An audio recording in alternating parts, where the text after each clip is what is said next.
Vəfa, təsəvvür elə, insanın bütün həyatını, taleyini bircə dənə kəlmə dəyişir. Kimsə sənə cəmi bircə cümlə deyir və sən ya zirvəyə qalxırsan, ya da darmadağın olursan. Bəli. Kimsə sənə baxıb qışqırır. Səndən adam olmayacaq. O an hava dəyişmir, divar yıxılmır. Amma sənin içində nəsə qırılır. Və o lənətə gəlmiş söz qulağından çıxsa da, beynindən heç vaxt çıxmır. Hər kəsə salam. 2 kəlmə podkastındasınız. Mən Vəfa. Mən də Cavid. Bugün çox möhtəşəm, bəlkə də bir çoxunuzun uşaqlıq travmalarını üzə çıxaracaq.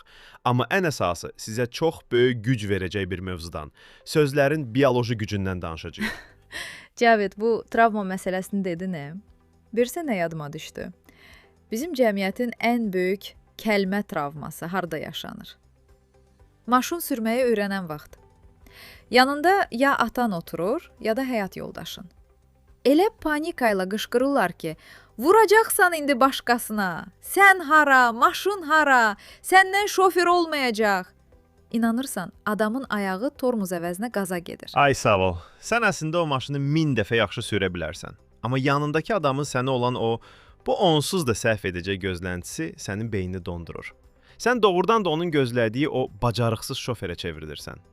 Psixologiyada bunun çox məşhur elmi adı var. Pigmalion effekti. Pigmalion? Yəni, sən mənə necə inanırsansa, mən sənə onu sübut edirəm. Tam olaraq odur.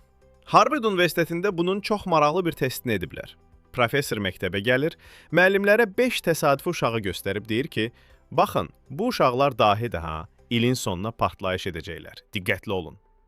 Heç bir xüsusi istedadı olmayan, bəlkə də zəif oxuyan o uşaqlar, inanırsan, ilin sonunda doğrudan da məktəbin ən yaxşıları olublar. Necə yəni?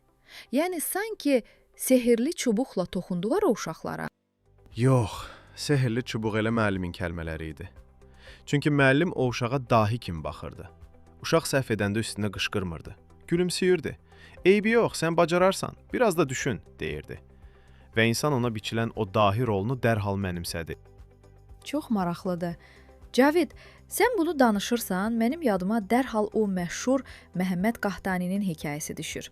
O, dünya çempionu olanda səhnədə 4 yaşlı oğlundan danışmışdı. Yadındadır o hekayə? Hə, o divarı yazan uşaq məsələsi. Aha, deyir otağa girdim, 4 yaşlı oğlum divarı rəngli karandaşla cızır. Əsəbləşdim, qışqırdım ki, hey, sən axmaqsan, bunu bir də etmə. Bəs uşaq nə elədi? Uşaq inadına getdi, eyni hərəkəti yenə elədi. Çünki atası ona axmaq rolunu vermişdi. O da uşaq ağlı ilə o qüruru müdafiə etdi. Amma fikir ver, sonra atanın taktikası necə dəyişir? İkinci dəfə uşaq divarı yazanda Qahtani yanına gedir, saçını oxşuyur, yumşaq səslə deyir. Şirinim, sən artıq böyük oğlansan, belə şeylər etmə. Və uşaq bir daha o divara toxunmur. Çünki böyük oğlan rolunu alır.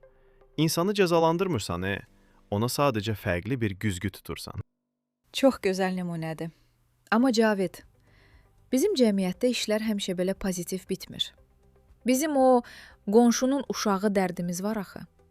Təsəvvür elə, gənc uşaqdır, gecəsini ündüzünə qatıb universitet imtahanından 500 bal yığır. Sevinə-sevinə evə qaçır, amma atasının ilk kəlməsi bu olur. Filankəsin oğlu niyə 600 yığdı? Sən yığa bilmədin. O gəncin içindəki o qırılmamı, o xəyal qırıqlığını hiss edirsən. Vəfa, o qırılma insanın həyatını məhv edə bilir. Elə Qəhtani o çıxışında çox ağır bir Nasir hekayəsi danışır. Nasir atasının təsdiqini almaq üçün universitetdə bütün qiymətlərini əla edir. Öz-özünə sevinir ki, nəhayət atam mənimlə fəxr edəcək.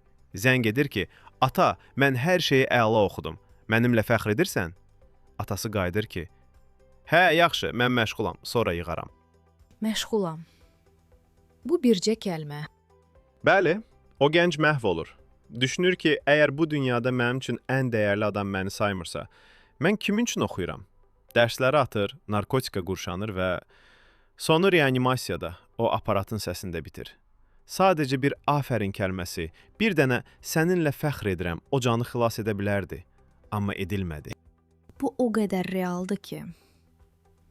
İndi bizi dinləyən yüzlərlə adam bəlkə də öz həyatını xatırlayır. Və bu təkcə evdə olmur, Cavid. İş yerlərini təsəvvür elə. Müdir sənə hər gün elə davranır ki, güya sən hər an nəsə bir zibil çıxaracaqsan. Hər sözünü yarıda kəsir. Sənə qətiyyən güvənmir. Və sən otaqdakı ən savadlı adam olsan belə, bir müddət sonra həqiqətən ən sadə, ən axmaq səhvləri etməyə başlayırsan. Təbii ki, edəcəksən. Müdir də qayıdıb sənə deyəcək ki, mən bilirdim, sən səhv edəcəksən. Xeyr, sən bildiyin üçün o səhv etmədi. Sən onu o qorxu vəziyyətinə saldığın üçün səhv etdi. Bəs yaxşı, Vəfa. İnsanlar həm özlərini, həm də övladlarını bu toksik kəlmələrdən necə xilas etsinlər? Səncə çıxış yolu nədədir? Məncə bunun birinci və ən qızıl qaydası budur. İnsanın kimliyinə yox, davranışına sözdür. Uşağa sən tənbəlsən demək, onun boynuna asılmış bir kəndirdir. Amma sən bugün dərsi gecikdirdin desən, ona problemi həll etmək şansı verirsən. Sən fərasətsizsən demə, bu iş sənə hələ tam aydın deyildi. Birində damğa vurursan, o birində qapı açırsan. İkinci qayda isə özümüzlə etdiyimiz o iç söhbətidir.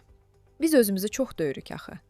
İşdə problem olan kimi daxili səsimiz başlayır, mən bitdim, məndən adam olmayacaq. Yox, emosiyanı adlandırmaq lazımdır. Mən pisəm demə, mən indi qorxuram, narahatam de. Hissin adını qoyanda inanın mənə, o hiss sizə ağalıq edə bilmir. Vəfa, çox köhnə bir məsəl var. Deyirlər, bir mıx çatmadı, nal boşaldı. Nal boşaldı, at büdrədi. At büdrədi, xəbərçi yolda qaldı. Xəbər çatmadı, döyüş uduz oldu. Yəni bəzən böyük fəlakət gürültü ilə yox, balaca bir səhlənkarlıqla başlayır. Söz də elədir. Bir cümlə sənə kiçik görünə bilər.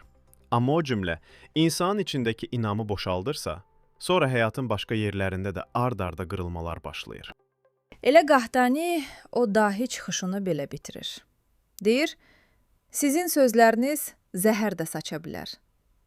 Qırılmış bir ruhu da sağalda bilər.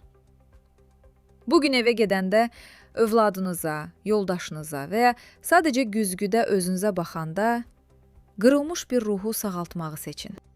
Əgər bu podkast bugün daxilinizdə hansısa düyün açdısa, videonu bəyənməyi və kanala abunə olmağı unutmayın. Və şərhlərdə bizə yazın. Sizi həyatda qaldıran o sehirli kəlmə nə olub?